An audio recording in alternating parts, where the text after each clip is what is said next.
Jacob's Ladder, Francis Scott Fitzgerald, Chapter 1. It was a particularly sordid and degraded murder trial, and Jacob Booth, writhing quietly on a spectator's bench, felt that he had childishly gobbled something without being hungry, simply because it was there. The newspapers had humanized the case, made a cheap, neat problem play out of an affair of the jungle, so passes that actually admitted one to the courtroom were hard to get. Such a pass had been tendered him the evening before. Jacob looked around at the doors, where 100 people, inhaling and exhaling with difficulty, generated excitement by their eagerness, their breathless escape from their own private lives. The day was hot and there was sweat upon the crowd, obvious sweat in large dewy beads that would shake off on Jacob if he fought his way through to the doors. Someone behind him guessed that the jury wouldn't be out half an hour. With the inevitability of a compass needle, his head swung toward the prisoner's table and he stared once more at the murderous huge blank face garnished with red button eyes. She was Mrs. Choinsky, née Dillahunty, and fate had ordained that she should one day seize a meat axe and divide her sailor lover. The puffy hands that had swung the weapon turned an ink bottle about endlessly. Several times she glanced at the crowd with a nervous smile. Jacob frowned and looked around quickly. He had found a pretty face and lost it again. The face had edged sideways into his consciousness when he was absorbed in a mental picture of Mrs. Choinsky in action. Now it was faded back into the anonymity of the crowd. It was the face of a dark saint with tender, luminous eyes and a skin pale and fair.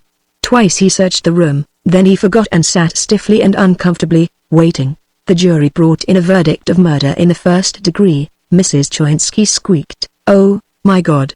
The sentence was postponed until next day. With a slow rhythmic roll, the crowd pushed out into the August afternoon. Jacob saw the face again, realizing why he hadn't seen it before. It belonged to a young girl beside the prisoner's table and it had been hidden by the full moon of Mrs. Choinsky's head. Now the clear, luminous eyes were bright with tears, and an impatient young man with a squashed nose was trying to attract the attention of the shoulder. "Oh, get out," said the girl, shaking the hand off impatiently. "Let me alone, will you? Let me alone." "Geez." The man sighed profoundly and stepped back. The girl embraced the dazed Mrs. Choinsky and another lingerer remarked to Jacob that they were sisters. Then Mrs. Choinsky was taken off the scene. Her expression absurdly implied an important appointment and the girl sat down at the desk and began to powder her face. Jacob waited, so did the young man with the squashed nose.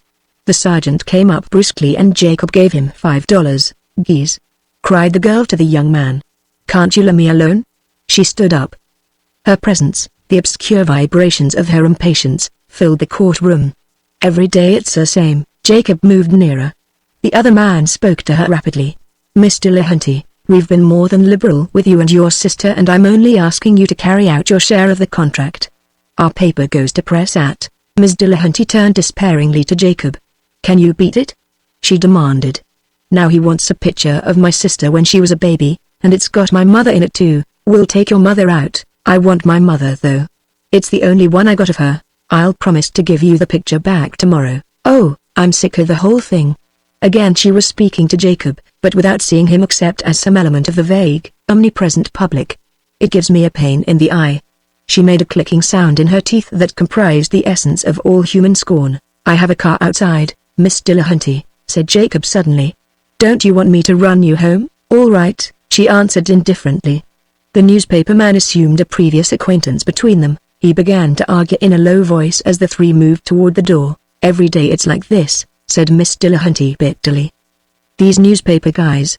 Outside, Jacob signaled for his car and as it drove up, large, open and bright, and the chauffeur jumped out and opened the door, the reporter, on the verge of tears, saw the picture slipping away and launched into a peroration of pleading.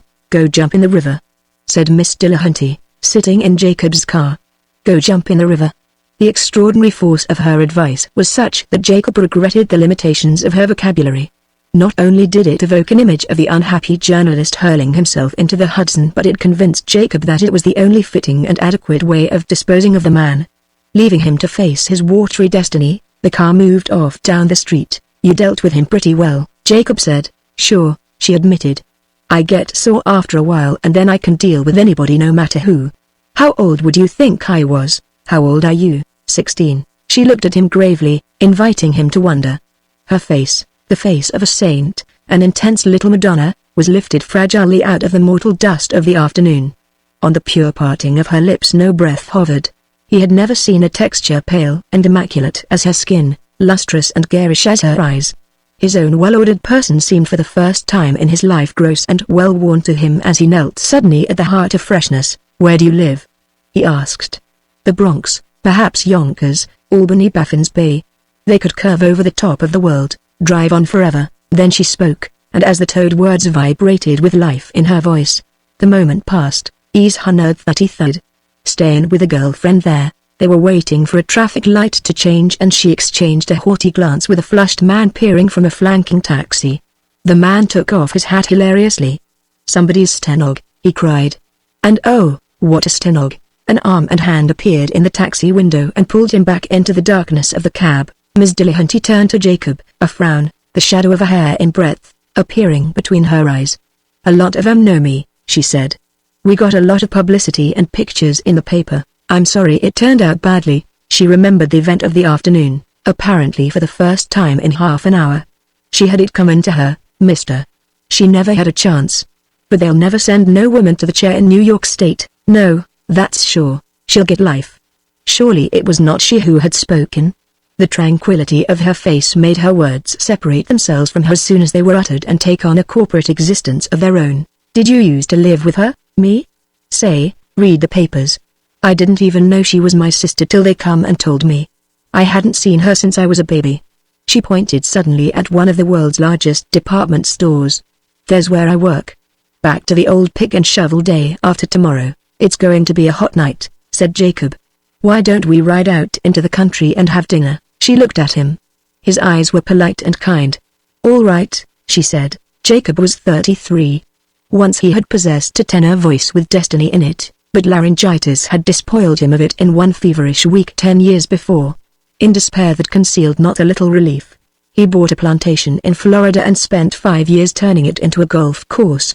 When the land boom came in 1924 he sold his real estate for $800,000. Like so many Americans, he valued things rather than cared about them. His apathy was neither fear of life nor was it an affectation, it was the racial violence grown tired. It was a humorous apathy. With no need for money. He had tried hard for a year and a half to marry one of the richest women in America. If he had loved her, or pretended to, he could have had her, but he had never been able to work himself up to more than the formal lie. In person, he was short, trim and handsome. Except when he was overcome by a desperate attack of apathy, he was unusually charming. He went with a crowd of men who were sure that they were the best of New York and had by far the best time. During a desperate attack of apathy he was like a gruff white bird, ruffled and annoyed, and disliking mankind with all his heart. He liked mankind that night under the summer moonshine of the Borghese Gardens.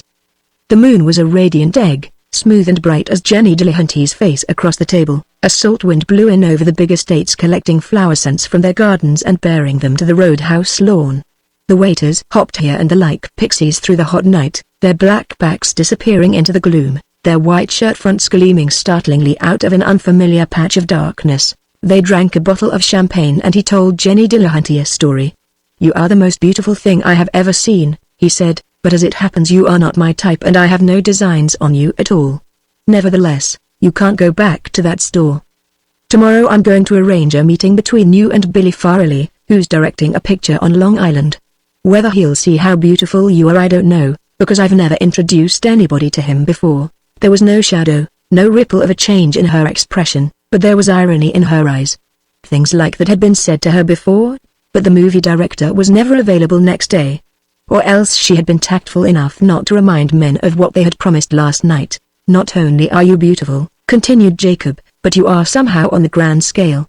Everything you do, yes, like reaching for that glass, or pretending to be self-conscious, or pretending to despair of me gets across.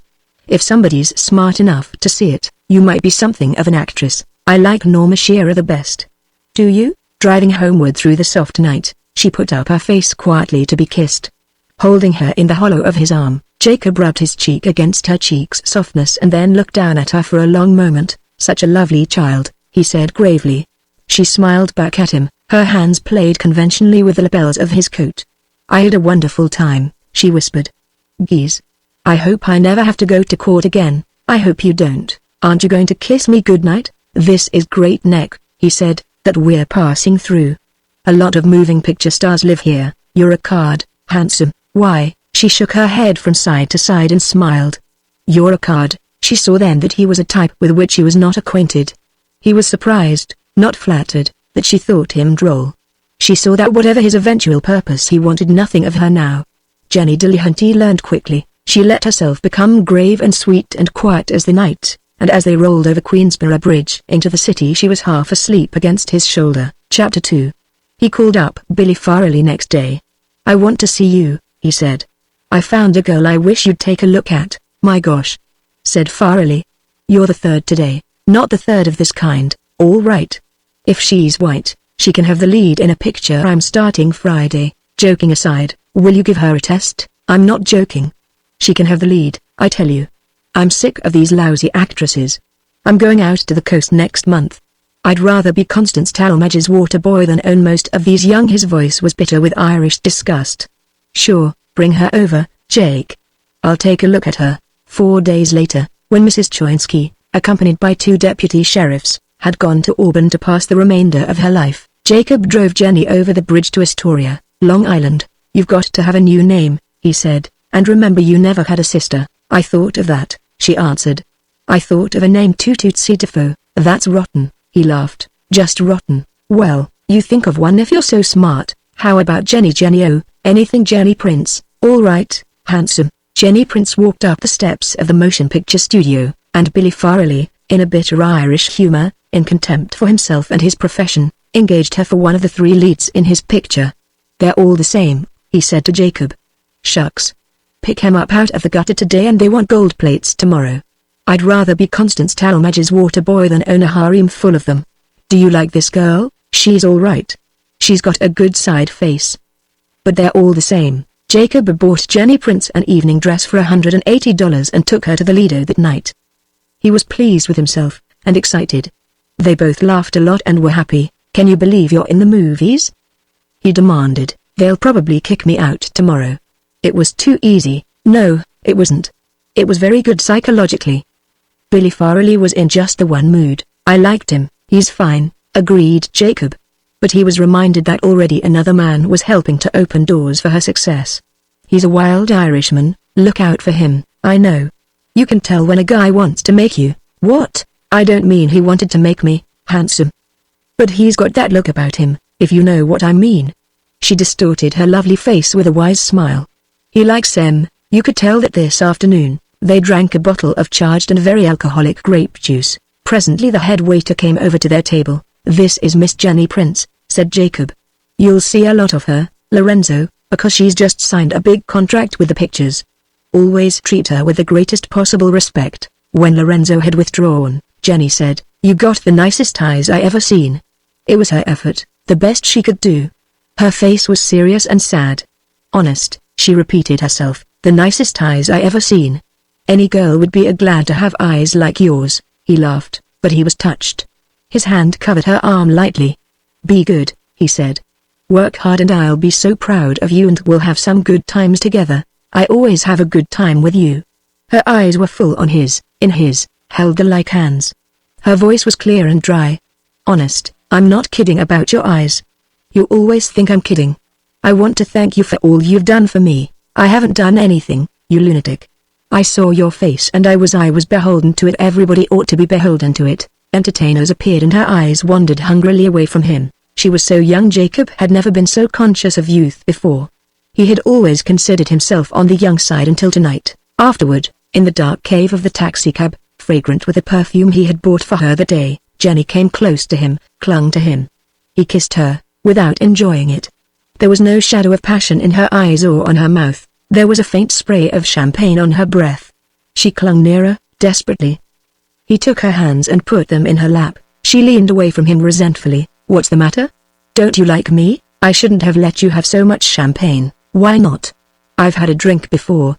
I was tired once." "Well, you ought to be ashamed of yourself.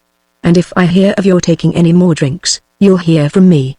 You sure have got your nerve, haven't you?" "What do you do? Let all the corner soda jerkers maul you around whenever they want?" "Oh, shut up." For a moment they rode in silence. Then her hand crept across to his. "I like you better than any guy I ever met, and I can't help that, can I, dear little Jenny?" He put his arm around her again. Hesitating tentatively, he kissed her, and again he was chilled by the innocence of her kiss. The eyes that at the moment of contact looked beyond him out into the darkness of the night, the darkness of the world. She did not know yet that splendor was something in the heart. At the moment when she should realize that and melt into the passion of the universe, he could take her without question or regret. "I like you enormously," he said, "better than almost anyone I know. I mean that about drinking though. You mustn't drink." "I'll do anything you want," she said, and she repeated, looking at him directly, "anything." The car drew up in front of her flat and he kissed her good night. He rode away in a mood of exultation, living more deeply in her youth and future than he had lived in himself for years. Thus, leaning forward a little on his cane, rich, young and happy, he was borne along dark streets and light toward a future of his own which he could not foretell. Chapter 3. A month later, climbing into a taxicab with Farrelly one night, he gave the latter's address to the driver. "So you're in love with this baby," said Farrelly pleasantly. "Very well, I'll get out of your way." Jacob experienced a vast displeasure. "I'm not in love with her," he said slowly. "Billy, I want you to leave her alone." "Sure. I'll leave her alone," agreed Farrelly readily. "I didn't know you were interested. She told me she couldn't make you." "The point is you're not interested either," said Jacob. "If I thought that you two really cared about each other, do you think I'd be fool enough to try to stand in the way? But you don't give a darn about her, and she's impressed and a little fascinated." "Sure," agreed Farrelly, bored. "I wouldn't touch her for anything," Jacob laughed. "Yes, you would. Just for something to do. That's what I object to. Anything casual happening to her." "I see what you mean. I'll let her alone." Jacob was forced to be content with that. He had no faith in Billy Farrelly, but he guessed that Farrelly liked him and wouldn't offend him unless stronger feelings were involved. But the holding hands under the table tonight had annoyed him. Jenny lied about it when he reproached her. She offered to let him take her home immediately, offered not to speak to Farrelly again all evening. Then he had seemed silly and pointless to himself. It would have been easier, when Farrelly said "So you're in love with this baby," to have been able to answer simply, "I am," but he wasn't. He valued her now more than he had ever thought possible. He watched in her the awakening of a sharply individual temperament. She liked quiet and simple things. She was developing the capacity to discriminate and shut the trivial and the unessential out of her life. He tried giving her books, then wisely he gave up that and brought her into contact with a variety of men. He made situations and then explained them to her, and he was pleased, as appreciation and politeness began to blossom before his eyes. He valued, too, her utter trust in him and the fact that she used him as a standard for judgments on other men. Before the Farrelly picture was released, she was offered a 2-year contract on the strength of her work in it, $400 a week for 6 months and an increase on a sliding scale. But she would have to go to the coast. "Wouldn't you rather have me wait?" she said, as they drove in from the country one afternoon. "Wouldn't you rather have me stay here in New York near you? You've got to go where your work takes you. You ought to be able to look out for yourself. You're 17. 17. She was as old as he. She was ageless. Her dark eyes under a yellow straw hat were as full of destiny as though she had not just offered to toss destiny away. "I wonder if you hadn't come along, someone else would have," she said, "to make me do things. I mean, you'd have done them yourself. Get it out of your head that you're dependent on me." "I am. Everything is, thanks to you." "It isn't, though," he said emphatically, but he brought no reasons. He liked her to think that. "I don't know what I'll do without you. You're my only friend," and she added, "that I care about. You see? You understand what I mean?" He laughed at her, enjoying the birth of her egotism implied in her right to be understood. She was lovelier that afternoon than he had ever seen her, delicate, resonant and, for him, undesirable. But sometimes he wondered if that sexlessness wasn't for him alone. Wasn't a side that, perhaps purposely, she turned toward him. She was happiest of all with younger men, though she pretended to despise them. Billy Farrelly, obligingly and somewhat to her mild chagrin, had left her alone. "When will you come out to Hollywood?" "Soon," he promised. "And you'll be coming back to New York?" She began to cry. "Oh, I'll miss you so much. I'll miss you so much." Large tears of distress ran down her warm ivory cheeks. "Oh, geez," she cried softly. "You've been good to me. Where's your hand? Where's your hand? You've been the best friend anybody ever had. Where am I ever going to find a friend like you?" She was acting now, but a lump arose in his throat and for a moment a wild idea ran back and forth in his mind, like a blind man, knocking over its solid furniture to marry her. He had only to make the suggestion, he knew, and she would become close to him and know no one else, because he would understand her forever. Next day, in the station, she was pleased with her flowers, her compartment, with the prospect of a longer trip than she had ever taken before. When she kissed him goodbye, her deep eyes came close to his again and she pressed against him as if in protest against the separation. Again she cried, but he knew that behind her tears lay the happiness of adventure in new fields. As he walked out of the station, New York was curiously empty. Through her eyes he had seen old colors once more, now they had faded back into the gray tapestry of the past. The next day he went to an office high in a building on Park Avenue and talked to a famous specialist he had not visited for a decade. "I want you to examine the larynx again," he said. "There's not much hope, but something might have changed the situation." He swallowed a complicated system of mirrors. He breathed in and out, made high and low sounds, coughed at a word of command. The specialist fussed and touched. Then he sat back and took out his eyeglass. "There's no change," he said. "The cords are not diseased, they are simply worn out. It isn't anything that can be treated." "I thought so," said Jacob, humbly, as if he had been guilty of an impertinence. "That's practically what you told me before. I wasn't sure how permanent it was." He had lost something when he came out of the building on Park Avenue, a half-hope, the love child of a wish, that someday, New York desolate, he wired her. The nightclubs all closed. Black wreaths on the statue of civic virtue. "Please work hard and be remarkably happy, dear Jacob," she wired back, "miss you so. You are the nicest man that ever lived and I mean it, dear. Please don't forget me. Love from Jenny." Winter came. The picture Jenny had made in the East was released, together with preliminary interviews and articles in the fan magazines. Jacob sat in his apartment, playing the Kreutzer Sonata over and over on his new phonograph, and read her meager and stilted but affectionate letters and the articles which said she was a discovery of Billy Farrelly's. In February he became engaged to an old friend, now a widow. They went to Florida and were suddenly snarling at each other in hotel corridors and over bridge games, so they decided not to go through with it after all. In the spring he took a stateroom on the Paris, but 3 days before sailing he disposed of it and went to California. Chapter 4. Jenny met him at the station, kissed him and clung to his arm in the car all the way to the Ambassador Hotel. "Well, the man came," she cried. "I never thought I'd get him to come."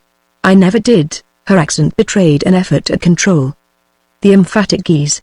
With all the wonder, horror, disgust or admiration she could put in it was gone, but there was no mild substitute, no swell or grand.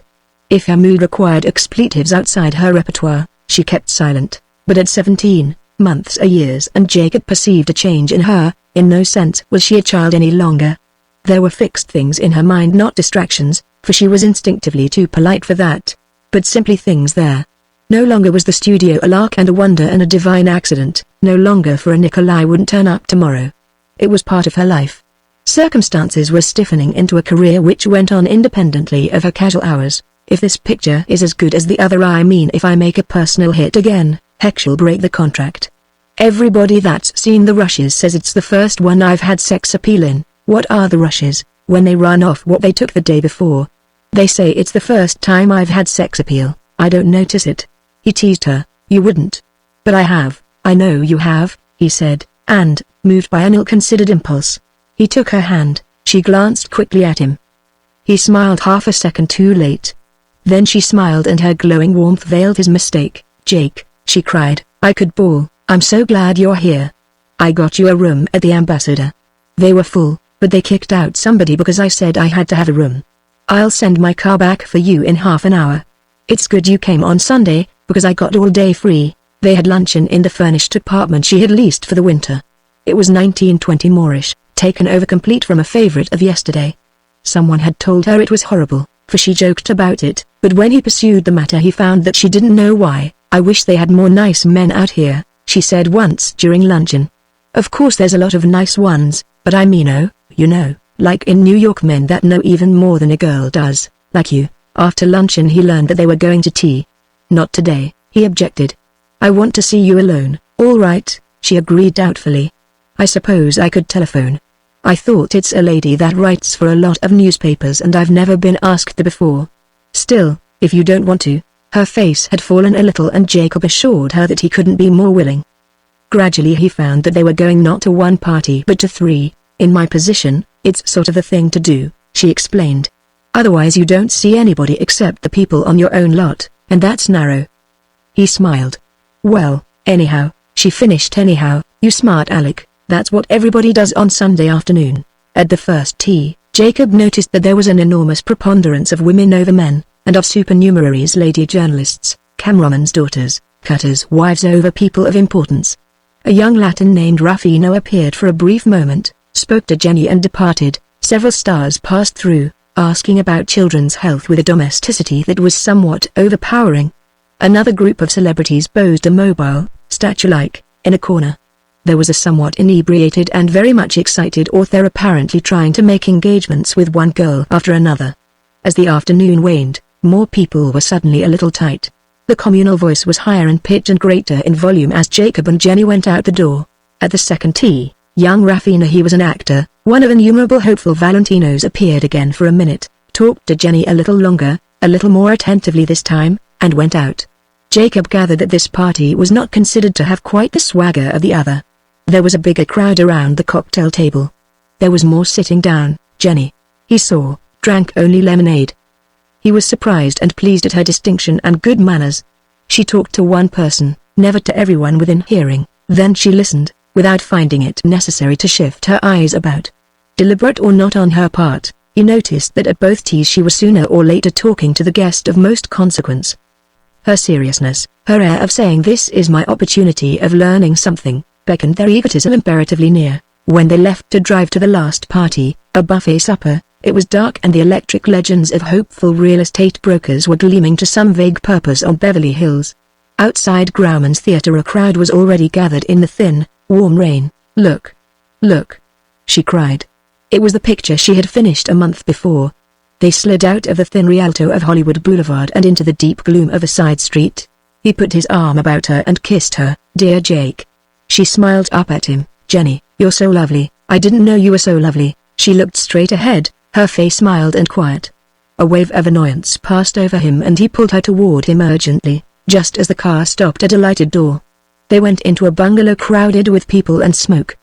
The impetus of the formality which had begun the afternoon was long exhausted. Everything had become at once vague and strident. This is Hollywood, explained an alert talkative lady who had been in his vicinity all day. No airs on Sunday afternoon. She indicated the hostess. Just a plain, simple, sweet girl. She raised her voice. Isn't that so, darling? Just a plain, simple, sweet girl? The hostess said. Yeah. Who is? And Jacob's informant lowered her voice again. But that little girl of yours is the wisest one of the lot. The totality of the cocktails Jacob had swallowed was affecting him pleasantly, but try as he might, the plot of the party, the key on which he could find ease and tranquility, eluded him. There was something tense in the air, something competitive and insecure. Conversations with the men had a way of becoming empty and over-jovial or else melting off into a sort of suspicion. The women were nicer. At 11 o'clock, in the pantry, he suddenly realized that he hadn't seen Jenny for an hour. Returning to the living room, he saw her come in, evidently from outside, for she tossed her raincoat from her shoulders. She was with Ruffino. When she came up, Jacob saw that she was out of breath and her eyes were very bright. Ruffino smiled at Jacob pleasantly and negligently. A few moments later, as he turned to go, he bent and whispered in Jenny's ear and she looked at him without smiling as she said good night. I got to be on the lot at 8 o'clock, she told Jacob presently. I'll look like an old umbrella unless I go home. Do you mind, dear? Heavens, no. Their car drove over one of the interminable distances of the thin, stretched city. Jenny, he said, you've never looked like you would tonight. Put your head on my shoulder. I'd like to. I'm tired. I can't tell you how radiant you've got to be. I'm just the same. No, you're not. His voice suddenly became a whisper, trembling with emotion. Jenny, I'm in love with you. Jacob, don't be silly. I'm in love with you. Isn't it strange, Jenny? It happened just like that. You're not in love with me. You mean the fact doesn't interest you? He was conscious of a faint twinge of fear. She sat up out of the circle of his arm. Of course it interests me. You know I care more about you than anything in the world. More than about Mr. Ruffino? Oh my gosh. She protested scornfully. Ruffino's nothing but a baby. I love you, Jenny. No, you don't. He tightened his arm. Was it his imagination or was there a small instinctive resistance in her body? But she came close to him and he kissed her. You know that's crazy about Ruffino. I suppose I'm jealous. Feeling insistent and unattractive, he released her. But the twinge of fear had become an ache. Though he knew that she was tired and that she felt strange at this new mood in him, he was unable to let the matter alone. I didn't realize how much a part of my life you were. I didn't know what it was I missed, but I know now. I wanted you near. Well, here I am. He took her words as an invitation, but this time she relaxed wearily in his arms. He held her thus for the rest of the way, her eyes closed, her short hair falling straight back, like a girl drowned. "I'll take you to the hotel," she said when they reached the apartment. "Remember, you're having lunch with me at the studio tomorrow." Suddenly they were in a discussion that was almost an argument, as to whether it was too late for him to come in. Neither could yet appreciate the change that his declaration had made in the other. Abruptly they had become like different people, as Jacob tried desperately to turn back the clock to that night in New York 6 months before, and Jenny watched this mood, which was more than jealousy and less than love, snow under, one by one, the qualities of consideration and understanding which she knew in him and with which she felt at home. "But I don't love you like that," she cried. "How can you come to me all at once and ask me to love you like that? You love Raffino like that." "I swear I don't. I never even kissed him, not really, HM." He was a gruff white bird now. He could scarcely credit his own unpleasantness, but something illogical as love itself urged him on. "An actor, oh, Jake," she cried, "please let me go. I never felt so terrible and mixed up in my life." "I'll go," he said suddenly. "I don't know what's the matter, except that I'm so mad about you that I don't know what I'm saying. I love you and you don't love me. Once you did, or thought you did, but that's evidently over, but I do love you." She thought for a moment. The red and green glow of a filling station on the corner lit up the struggle in her face. "If you love me that much, I'll marry you tomorrow." "Marry me?" he exclaimed. She was so absorbed in what she had just said that she did not notice. "I'll marry you tomorrow," she repeated. "I like you better than anybody in the world and I guess I'll get to love you the way you want me to." She uttered a single half-broken sob. "But I didn't know this was going to happen. Please let me alone tonight." Jacob didn't sleep. There was music from the Ambassador Grill till late and a fringe of working girls hung about the carriage entrance waiting for their favorites to come out. Then a long protracted quarrel between a man and a woman began in the hall outside, moved into the next room and continued as a low two-toned mumble through the intervening door. He went to the window sometime toward 3 o'clock and stared out into the clear splendor of the California night. Her beauty rested outside on the grass, on the damp, gleaming roofs of the bungalows, all around him, borne up like music on the night. It was in the room, on the white pillow, it rustled ghost-like in the curtains. His desire recreated her until she lost all vestiges of the old Jenny, even of the girl who had met him at the train that morning. Silently, as the night hours went by, he molded her over into an image of love, an image that would endure as long as love itself, or even longer, not to perish till he could say, "I never really loved her." Slowly he created it with this and that illusion from his youth, this and that sad old yearning, until she stood before him identical with her old self only by name. Later, when he drifted off into a few hours' sleep, the image he had made stood near him, lingering in the room, joined in mystic marriage to his heart. Chapter 5. "I won't marry you unless you love me," he said, driving back from the studio. She waited, her hands folded tranquilly in her lap. "Do you think I'd want you if you were unhappy and unresponsive, Jenny, knowing all the time you didn't love me? I do love you. But not that way." "What's that way?" She hesitated, her eyes were far off. "You don't thrill me, Jake. I don't know, there have been some men that sort of thrilled me when they touched me, dancing or anything.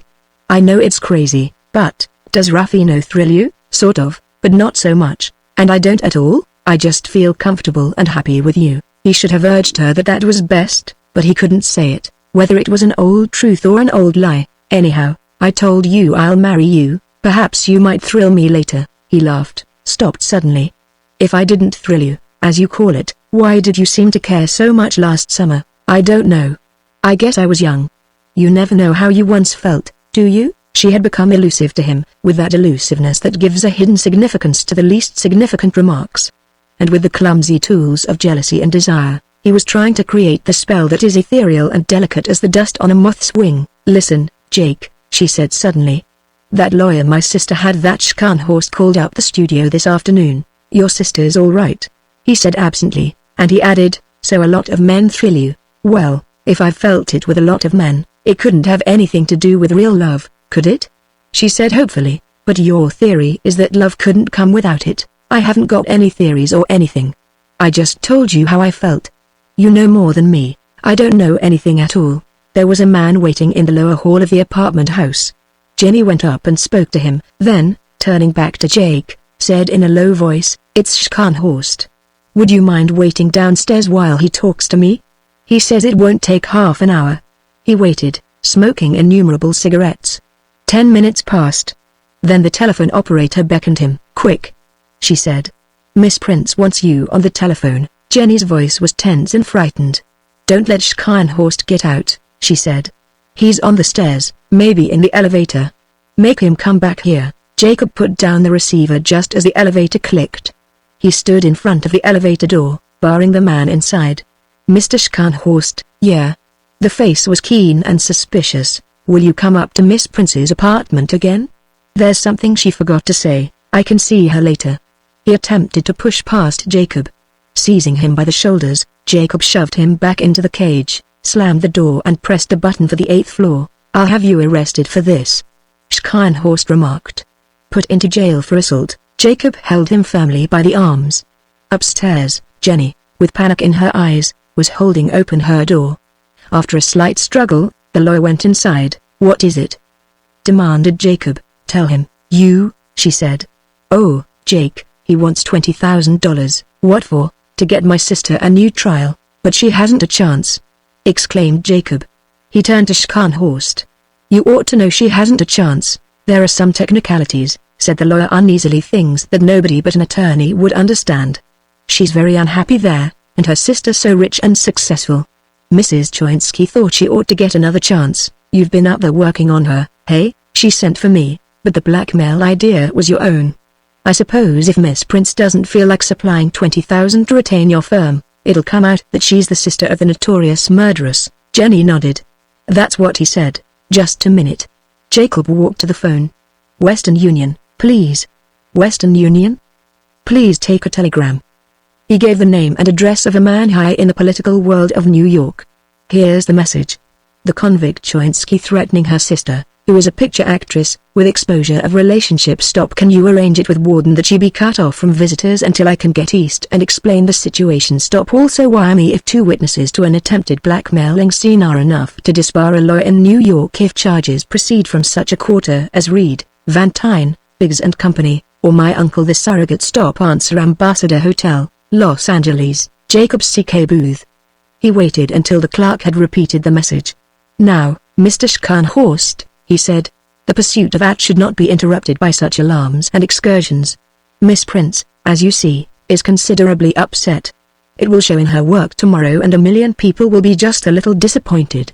So we won't ask her for any decisions. In fact, you and I will leave Los Angeles on the same train tonight." Chapter 6. The summer passed. Jacob went about his useless life, sustained by the knowledge that Jenny was coming east in the fall. By fall there would have been many raffinos, he supposed, and she would find that the thrill of their hands and eyes and lips was much the same.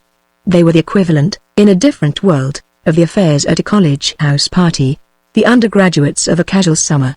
And if it was still true that her feeling for him was less than romantic, then he would take her anyway, letting romance come after marriage, as so he had always heard it had come to many wives before. Her letters fascinated and baffled him. Through the ineptitude of expression he caught gleams of emotion and ever-present gratitude, a longing to talk to him, and a quick, almost frightened reaction toward him, from he could only imagine some other man. In August she went on location. There were only postcards from some lost desert in Arizona, then for a while nothing at all. He was glad of the break. He had thought over all the things that might have repelled her of his portentousness, his jealousy, his manifest misery. This time it would be different. He would keep control of the situation. She would at least admire him again, see in him the incomparably dignified and well-adjusted life. 2 nights before her arrival Jacob went to see her latest picture in a huge night-bound vault on Broadway. It was a college story. She walked into it with her hair knotted on the crown of her head, a familiar symbol for dowdiness inspired the hero to a feat of athletic success and faded out of it, always subsidiary to him, in the shadow of the cheering stands. But there was something new in her performance. For the first time the arresting quality he had noticed in her voice a year before had begun to get over on a screen. Every move she made, every gesture, was poignant and important. Others in the audience saw it too. He fancied he could tell this by some change in the quality of their breathing, by a reflection of her clear, precise expression in their casual and indifferent faces. Reviewers, too, were aware of it, though most of them were incapable of any precise definition of a personality. But his first real consciousness of her public existence came from the attitude of her fellow passengers disembarking from the train. Busy as they were with friends or baggage, they found time to stare at her, to call their friends' attention, to repeat her name. She was radiant. A communicative joy flowed from her and around her, as though her perfumer had managed to imprison ecstasy in a bottle. Once again there was a mystical transfusion, and blood began to course again through the hard veins of New York. There was the pleasure of Jacob's chauffeur when she remembered him, the respectful frisking of the bellboys at the plaza, the nervous collapse of the head waiter at the restaurant where they dined. As for Jacob, he had control of himself now. He was gentle, considerate and polite, as it was natural for him to be, but as, in this case, he had found it necessary to plan.